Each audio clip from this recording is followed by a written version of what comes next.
Eh bien, ce qui était prévisible arrive. Ça fait des années que, il est vrai, Politique Magazine, la revue universelle, joue un peu les Cassandres.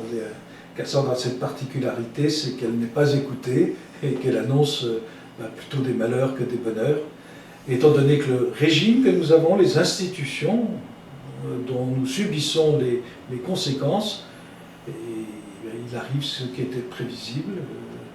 Et là, ça va se jouer dans les mois qui viennent maintenant.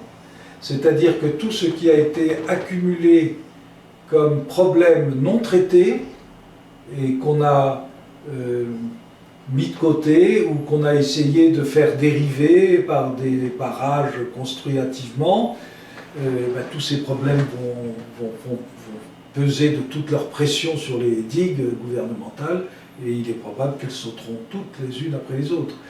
Alors, il y a le problème de l'énergie, puisque c'est le premier qui se présente, bien sûr.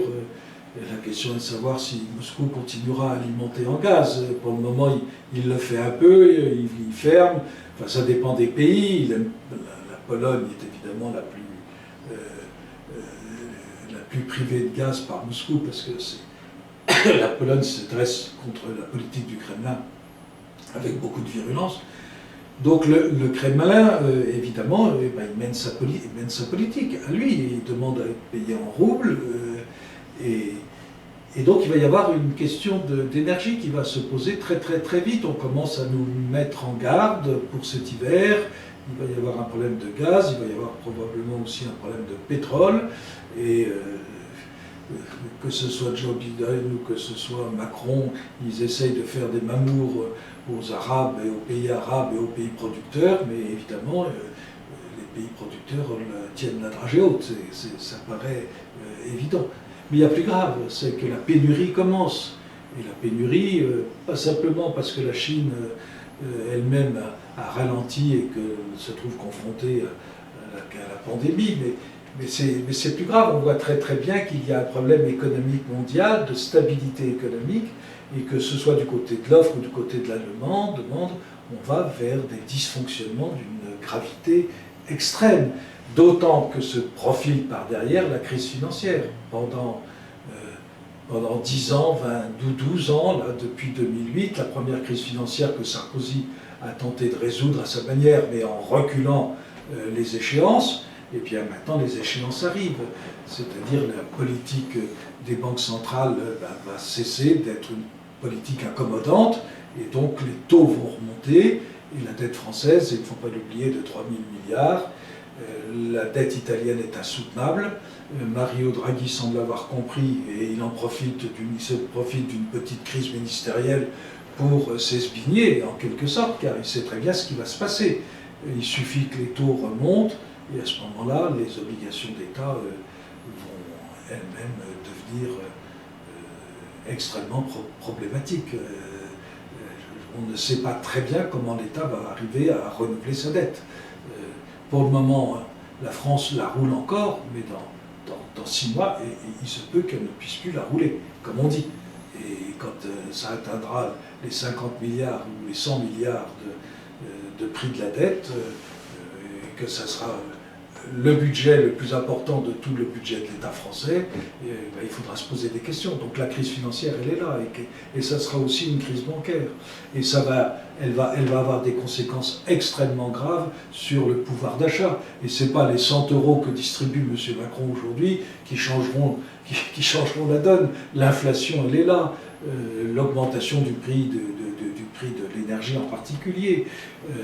Et évidemment, il se produit un phénomène qui était prévisible, à savoir que le différentiel, le spread, comme on dit, entre les différentes dettes d'État s'élargit. Et donc l'Allemagne ne va pas accepter de continuer à vivre dans une Europe, dans une zone euro,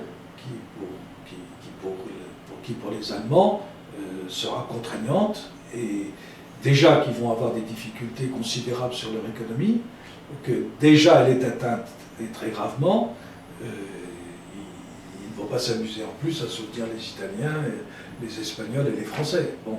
Donc la zone euro est en danger. mais vraiment en danger. Maintenant, tout le monde le sait. On fait semblant. Le maire fait semblant d'être très sûr de lui, mais l'autre jour, il a dit la cote d'alerte est atteinte. Et le lendemain, évidemment sermonné par Macron dans la nuit, il a dit le contraire, que tout allait bien, que jamais la France n'avait été plus prospère, plus heureuse, que jamais les prix n'avaient été plus bas, que jamais le chômage n'avait été plus bas. Enfin, bref, tout ça c'est du baratin de Le Maire, et tout le monde sait très bien qu'il ment. Il ment. Donc nous sommes devant une bande de menteurs, et cela nous rapproche des années 1930. On fait toujours la comparaison avec les années 1930 pour nous donner une espèce d'horreur d'un fascisme renaissant, mais évidemment le fascisme renaissant, on ne le voit pas du tout en France. Le Rassemblement national, ça n'a absolument rien à voir avec le fascisme.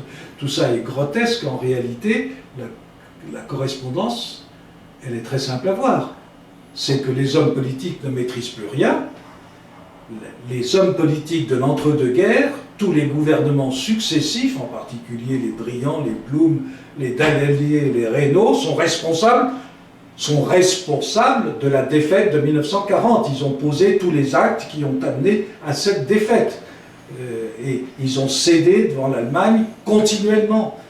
Et bien là, nous allons avoir exactement la même chose, c'est la comparaison qui s'impose. Nous avons des hommes politiques qui, depuis 20 ans, depuis 30 ans, sont incapables de mener les affaires françaises, on les sacrifie, et on sait très bien comment Macron a sacrifié Alstom, comment il a sacrifié les intérêts français, tout ça pour se satisfaire sa petite idéologie à lui, et vraisemblablement aussi pour complaire à son entourage et aux gens qui le soutiennent, mais c'est d'une gravité extrême. Donc on va vers quelque chose, une accumulation de problèmes d'une telle ampleur que, chers amis, enfin peut-être que l'on verra des hommes politiques qui chercheront à s'esbigner comme ils l'ont fait en 1940, ils sont tous partis. Vous savez qu'on a retrouvé Paul Reynaud avec sa maîtresse, d'ailleurs qu'il a tué dans un accident de voiture sur les routes d'Espagne, avec dans le coffre de sa voiture quelques lingots de la Banque de France, quelques lingots d'or.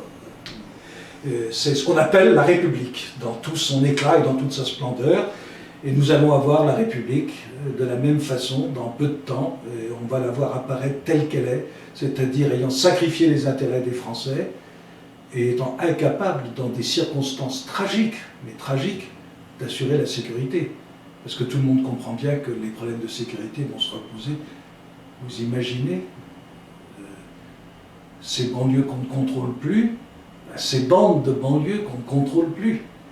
Ce qu'elles vont faire le jour où elles vont comprendre qu'il faut se fournir dans les derniers quartiers où il y a peut-être encore un peu d'ordre bourgeois.